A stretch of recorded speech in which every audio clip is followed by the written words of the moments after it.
এবার সংক্রান্তিতে গাজর দিয়ে একটা অন্যতম পুলি বানিয়ে দেখুন। সবাই কিন্তু খুব খুশি হবে খেয়ে, একদম অন্য স্বাদে আর চটজলদিও হয়ে যাবে। তাহলে চলুন দেখে নিই রেসিপিটা। এখানে আমি 4টে গাজর কেটে নিয়েছি, খোসা ছাড়িয়ে ছোট ছোট টুকরো করে। তারপর এর মধ্যে দিয়ে দিলাম 2 চামচের মতন চিনি, আর দেব অল্প একটু দুধ পেশার জন্য। তারপর এটাকে পিষে নেব মিহিন করে। পিষে নিয়েছি। এরপর কড়াই বসিয়ে দিয়েছি, তার মধ্যে আমি অল্প একটু ঘি দিয়ে এখানে দিলাম 1 কাপ সুজি। এরপর সুজিটাকে নেড়ে ছেড়ে হালকা ভেজে তুলে রাখবো। সুজিটাকে খালি ভেজে নিতে হবে, তবে যতক্ষণ না গন্ধ বেরোবে ততক্ষণ ভাজতে হবে। এরপর সুজিটাকে আমি উঠিয়ে রেখে দেবো। তারপর ওই কড়াইতেই দিয়ে দিলাম পিষে রাখা গাজরটা। ওটাও কিন্তু আপনাদেরকে আমি দেখালাম 1 কাপ ছিল। এরপর দিলাম এর মধ্যে 1 চামচ ঘি। ঘিটা আপনারা কম বেশি করতে পারেন, আমি পরে লাগলে আরেকটু ঘি দেব। এরপর দিয়ে দিলাম ভিজিয়ে রাখা সুজিটা। সুজিটা দেবার পর কিন্তু মিশ্রণটা একটু শক্ত টাইট হয়ে যাবে। তখন আমি দিয়ে দিলাম এর মধ্যে নারকেলের গুঁড়ো 2 চামচ। তারপর অল্প অল্প দুধও দেব। 3 চামচ আমি দিয়েছি নারকেলের গুঁড়ো। অল্প একটু দুধ দিয়ে আমি এটা মিশ্রণটাকে একটু নরম করে নেব। আমি 2-3 বার দুধ দিয়েছি।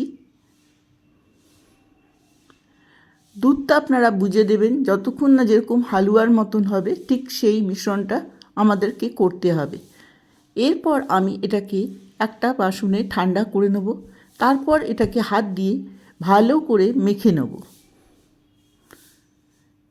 একটা মণ্ড হয়ে গেছে জমান, তার মধ্যে আমি কিন্তু অল্প একটু ঘিও দিয়েছি।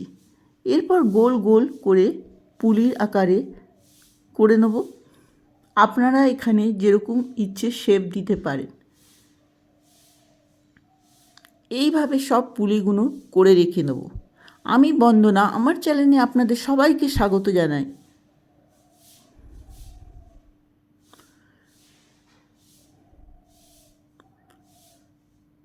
দেখুন সব পুলি তৈরি হয়ে গেছে। প্রচণ্ড ঠান্ডা, তার মধ্যে দাঁড়িয়ে এই পুলিটা বানানো কিন্তু খুবই সহজ। এদিকে আমি 1.5 লিটার দুধ ঘন করতে বসিয়ে দিয়েছি। দুধটাকে ভালো করে ঘন করে নিতে হবে।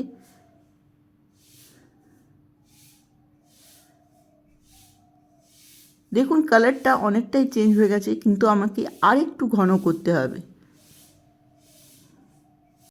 তারপর আমি যেই কড়াইতে করেছিলাম সেই কড়াইতে দুধটা ট্রান্সফার করে নেব।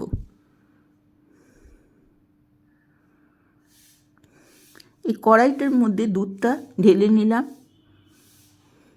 ফ্লেমটাকে একদমই লো রাখবো। তারপর আমি দিয়ে দিলাম এর মধ্যে 1 বাটি বাতাসা, গুড়ের বাতাসা আমি এখানে দিয়ে দিয়েছি। দিয়ে দিলাম 2টো ছোটো এলাচ।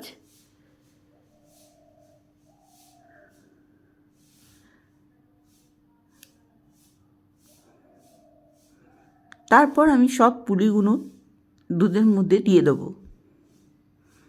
ফ্লেমটাকে লো রেখে আমি 5 মিনিট ফোটাবো। দারুণ স্বাদের এই পুলি কিন্তু একদম অন্য স্বাদের, অন্যরকম। এইবার সংক্রান্তিতে এটা বানিয়ে দেখুন, সবাই পছন্দ করবে। এরপর কয়েকটা কিশমিশ দিয়ে দিলাম। আপনারা চাইলে কাজু দিতে পারেন, পেস্তা দিতে পারেন, আপনাদের নিজের ইচ্ছে মতন যে কোনো বাদাম দিতে পারেন।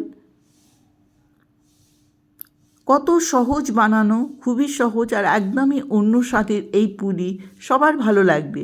গরম গরম পরিবেশন করুন বা ঠান্ডা করে পরিবেশন করুন, সব সময় এটা ভালো লাগবে।